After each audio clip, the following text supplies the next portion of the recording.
किसानों को यहाँ आना ही इसलिए पड़ा है क्योंकि वो संसद निष्क्रिय हो गई है। काम नहीं कर रही क्या वो संसद? नहीं, बिल्कुल भी नहीं। आप देखिए, देश में लोकतांत्रिक व्यवस्था है, संवैधानिक तरीके से उनको चुनकर भेजा जनता की आवाज़ वहाँ तक पहुँचाने के लिए, लेकिन वो जनता की आवाज़ ही नहीं पहुँचा पा रहे हैं, सुन नहीं पा रहे हैं। मोदी जी कह रहे हैं 1 कॉल की दूरी पर है, नरेंद्र तोमर जी कह रहे हैं किसान आ ही नहीं रहे, आइए हम स्वागत करेंगे।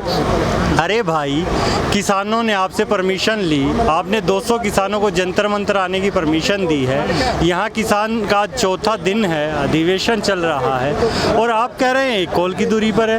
अरे भाई, वहाँ गांधी तो जाने ट्रैक्टर लेके संसद में। नहीं, विपक्ष तो जा ही रहा है, बड़ा अच्छा है और हम उनका धन्यवाद करते हैं। वो लोग जा रहे हैं और हमारी आवाज़ उठा रहे हैं। किसानों ने व्हिप जारी किया है, सभी सांसदों को बोला है कि जनता की आवाज़ उठाएं और जनता की आवाज़ उठाना ही असली संसद का काम है। नहीं हुड्डा जी, आपको नहीं लगता कि आपने विपक्ष छोड़ा ही नहीं आवाज़ उठाने लायक? नहीं, हमने क्यों नहीं छोड़ा? कहाँ विपक्ष बचा? किसी के 5-5 सीट है, किसी के 10 सांसद है, किसी के 15 सांसद है। कोई बात नहीं, यहाँ चाहे 1 सांसद हो, आवाज़ तो उठे, क्या बात हो गई? इस बार सत्ता पक्ष को इतना कमजोर कर दिया कि आवाज़ उठा। कहाँ है? इतना कमजोर नहीं है विपक्ष। विपक्ष उठ के ही क्यों जाता है? संसद में कानून आसानी से पास हो जाते हैं। आसानी से नहीं पास होते, धोखे से हुए हैं। ये कानून अध्यादेश के रूप में लाया गया है, जिसकी अध्यादेश की जरूरत नहीं थी।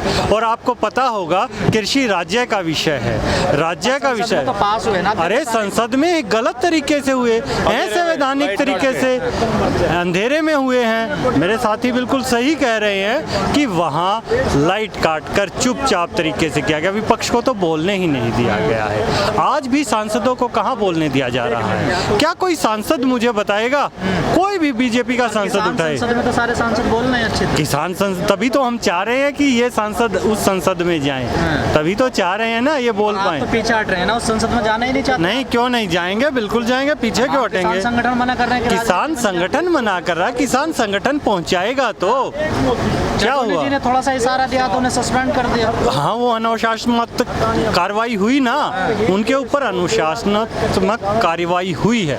यही कार्यवाही हम संसद से अपेक्षित रखते हैं। संसद में भी उनको करनी चाहिए जो जनता की आवाज़ नहीं सुन रहे हैं। तो हुड्डा जी, दबी आवाज में क्यों कहते हो कि हमें संसद जाना? खुल के आइए। खुल के कह रहे हैं, बिल्कुल है मैदान में।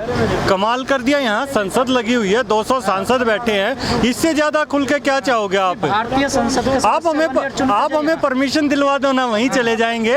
यहाँ बारिश में क्यों आप भी परेशान, गर्मी में देखो पसीना पसीना। हाँ तो बिल्कुल लड़ेंगे ना, आने दो मौका, ये क्यों नहीं है? अरे नरेंद्र तोमर, संजीव बाल्याण, इन सभी को जिनको भेजा था, सत्यपाल सिंह किसान बन के गए थे। ये किसान बन के गए थे, नेता बनकर नहीं, किसानों की आवाज उठाने के लिए बन गए थे। अब वो आवाज नहीं उठा पा रहे हैं, उन्होंने जनता को धोखा दिया, तो जनता की क्या गलती? तो क्या 2024 में किसानों को भेजोगे संसद? बिल्कुल भेजेंगे, पहले भी भेजा है और अब आगे भी भेजेंगे। लेकिन हुड्डा जी, जब पहले दिन यहाँ पर संसद लगी, बीजेपी की मंत्री है मीनाक्षी लेखी, अभी बनी है वो, उन्होंने आपको मवाली कहा कि किसान ने मवाली आए हैं ये जंतर मंतर। अरे संसद में किससे क्या कहें, सारे झूठ बोलते हैं, गलत बोलते हैं। उन्हें मोदी जी और अमित शाह ऑर्डर दे देते हैं ये कहना है और वही करते हैं, और फिर उन्होंने अगले दिन माफी मांगी। बार बार गलती करना, बोल तो दिया मवाली। हाँ तो बार बार गलतियां करना उनका कार्य है। अगर अच्छे कार्य करते तो किसान यहाँ संसद क्यों लगाता? बताइए ना, कोई अच्छा कार्य तो बता दीजिए आप। सर, आप गाजीपुर बॉर्डर पे आपने तंबू लगा रखा, राकेश टिकैत जी कह रहे हैं कि लखनऊ भी बंद किया जाएगा। अरे लखनऊ नहीं, पूरा भारत देश बंद होगा गजेंद्र जी।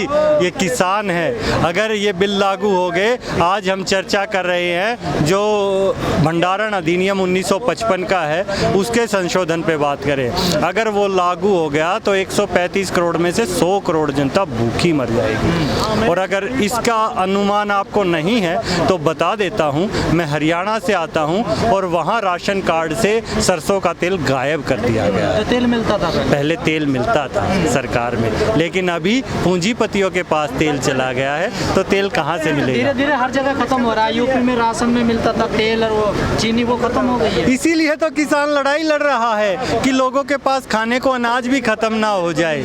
अरे लोग खाएंगे क्या? गरीब मजदूर सरसों का तेल खाता था, उसका यूज करता था, क्या होगा?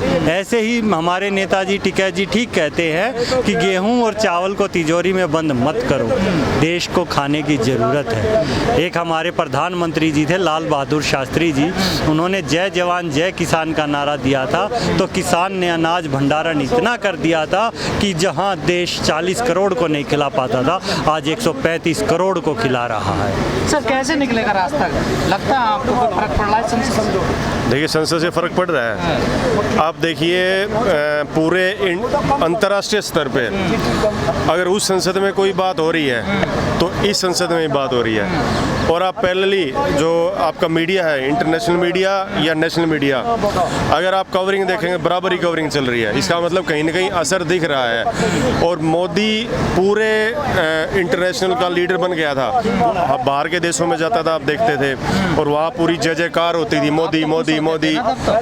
सुनिए, पहले ये बात सुनिए, उसका ही जवाब दूंगा मैं। जब वो अच्छा काम करते थे, अब वो अच्छा काम नहीं कर रहे, इसलिए खुश नहीं है। अच्छा काम करा है उस टाइम किया था, अच्छा करा, अब नहीं किया ना। अब आप देखिए कि लॉकडाउन के दौरान एक काला कानून ले आए जिसकी जरूरत ही नहीं थी, किसी ने मांगा ही नहीं। भाई कानून की डिमांड आती है कि भाई मान लीजिए कोई कत्ल हो रहा है, कत्ल के कानून में फांसी की सजा अनिवार्य कर दी। डिमांड होती है जनता की कि भाई क्राइम बढ़ रहा है। यहाँ क्या हो रहा था, यहाँ तो खेती बढ़ रही थी ना, उसको काटने के लिए किया है। और जो आप कह रहे थे अब क्या है, अब बांग्लादेश जाने के रह गए हैं बस। हुड्डा जी आप कह रहे हैं कि देश को बर्बाद कर दिया, सर कह रहे हैं कि पहले तो अच्छा काम किया था, वादे किए थे। अरे अच्छी बात करते, मैं भी कहता हूँ 2013 सितंबर 15 सितंबर रेवाड़ी रैली, मोदी जी की बात, पहली कलम से C2 प्लस 50% मुनाफा दूंगा, स्वामीनाथन को लागू करूंगा। वो कलम पता नहीं कहाँ खो गई, रख के भूल गए। तो चुनावी माहौल होता है ना सर। अरे फिर झूठ बोलने के लिए थोड़ी होता है यार। प्रधानमंत्री बने हैं, कोई पद की गरिमा रखे, उस समय मुख्यमंत्री थे प्रदेश के, कोई सड़क छाप थोड़ी थे।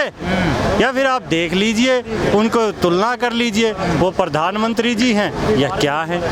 बार बार जो कहा, आपको क्या लगता है क्या है वैसे? मुझे तो चाय बेचने वाले लग रहे हैं, चाय बेचने वाले लग रहे हैं। चाय बेच ले तो ज़्यादा अच्छा रहेगा, इस्तीफा दे दें नरेंद्र मोदी भी और अमित शाह भी। आप कह रहे हैं देश बेच रहे हैं वो तो। हाँ तो बेच रहे हैं, तभी तो कह रहे हैं चाय बेचने लायक है। ज़्यादा प्रॉफिट नहीं, फिर देश बेचने के लिए थोड़ी, हम किस लिए खड़े हैं, अड़ गए हैं हम।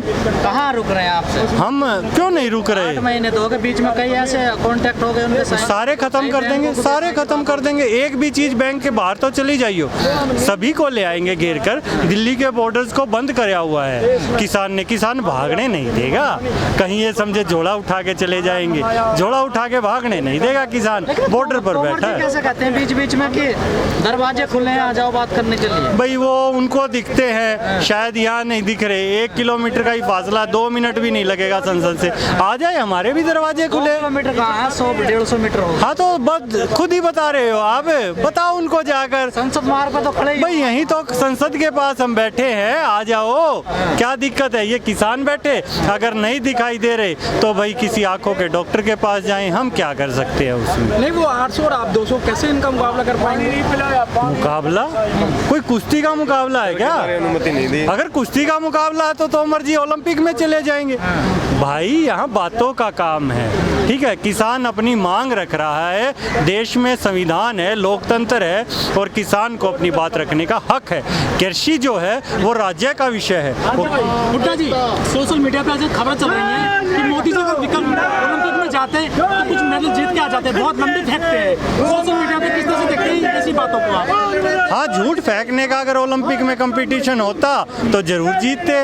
झूठ बोलने का तो पूरी दुनिया में कहीं चैंपियनशिप होगी तो वो जरूर जीतेंगे। लेकिन देश के विकास में वो पस्त हो चुके हैं, उनको नैतिकता के आधार पर इस्तीफा देना चाहिए। और जो व्यवस्था, वो पूंजीवाद व्यवस्था देश में लागू करना चाहते हैं, वो किसान कभी होने नहीं देगा। इस 135 करोड़ जनता के आगे छाती अड़ा के आज कोई खड़ा है तो वो इस देश का किसान खड़ा है। जी, आखिरी कमेंट। 2014 में जब मोदी आए थे तो वो सोशल मीडिया के माध्यम से ही आए थे, और वही सोशल मीडिया उन्हें जमीन में गाड़ने का काम कर रहा है। अब आप देखिए, अगर मोदी कोई एक पोस्ट लगती है और 100 कमेंट आते हैं, 90 कमेंट उनके खिलाफ होते हैं। आप इससे अंदाजा लगा लीजिए कि पॉपुलैरिटी। दूसरी बात, जो सोशल मीडिया को झूठा बता रहा है वो खुद झूठा है, क्योंकि सोशल मीडिया लाइव दिखाता है, सच्चाई दिखाता है, अच्छा ही दिखाता दिखाता है और जो सही नहीं करता। कुछ लाइव है तो उसमें काट पीट क्या होगा? लाइव चल रहा क्या काट पीट हो? जो बोल रहा हूँ वही जा रहा है। अब जो दूसरा मीडिया है, अब मैं नाम नहीं लूंगा, तो दूसरा मीडिया है उसमें एडिटिंग है, सब एडिटर है, चीफ एडिटर है, 50 तो एडिटर बैठे हैं काटने के लिए। सर यूपी में चुनाव आ रहे हैं 2022 में विधानसभा के, लेकिन बड़े पैमाने पर प्रचार किया जा रहा है कनॉट पैलेस में आईटीओ पर यूपी नंबर 1 स्मार्ट प्रदेश बन गया है। चुनाव दिल्ली में हुआ, यूपी में होने जबकि 4 साल बेमिसाल। देखिए वहाँ तो आपको पता है कि मोदी और योगी में कॉन्फ्लिक्ट है। योगी ने मोदी की फोटो हटा दी है, अब दोबारा लगाए हैं दबाव में। 10 दिन पहले तो तारीफ पर कहे, तारीफों के पुल बांधने पे मैं ये कह रहा हूँ पहले फोटो हटाए थे, आपको पता है इस बात का? मोदी के फोटो हटे थे नहीं हटे थे? आपने ट्विटर से भी हटाया था उन्होंने कहा। हटे थे ना, अब दोबारा फिर लगा लिए। ये तो उनकी आपस की कुश्ती चल रही है, पहले आपस में जीत लें कौन बनेगा कौन बड़ा है। अभी ये दौड़ चल रही है कि यूपी में अगर योगी दोबारा आ गया तो मोदी का क्या होगा। तो ये तो अंदर की बात, उनकी अंदर की लड़ाई चल रही है, पहले उससे निमट ले वो। जय जवान जय किसान।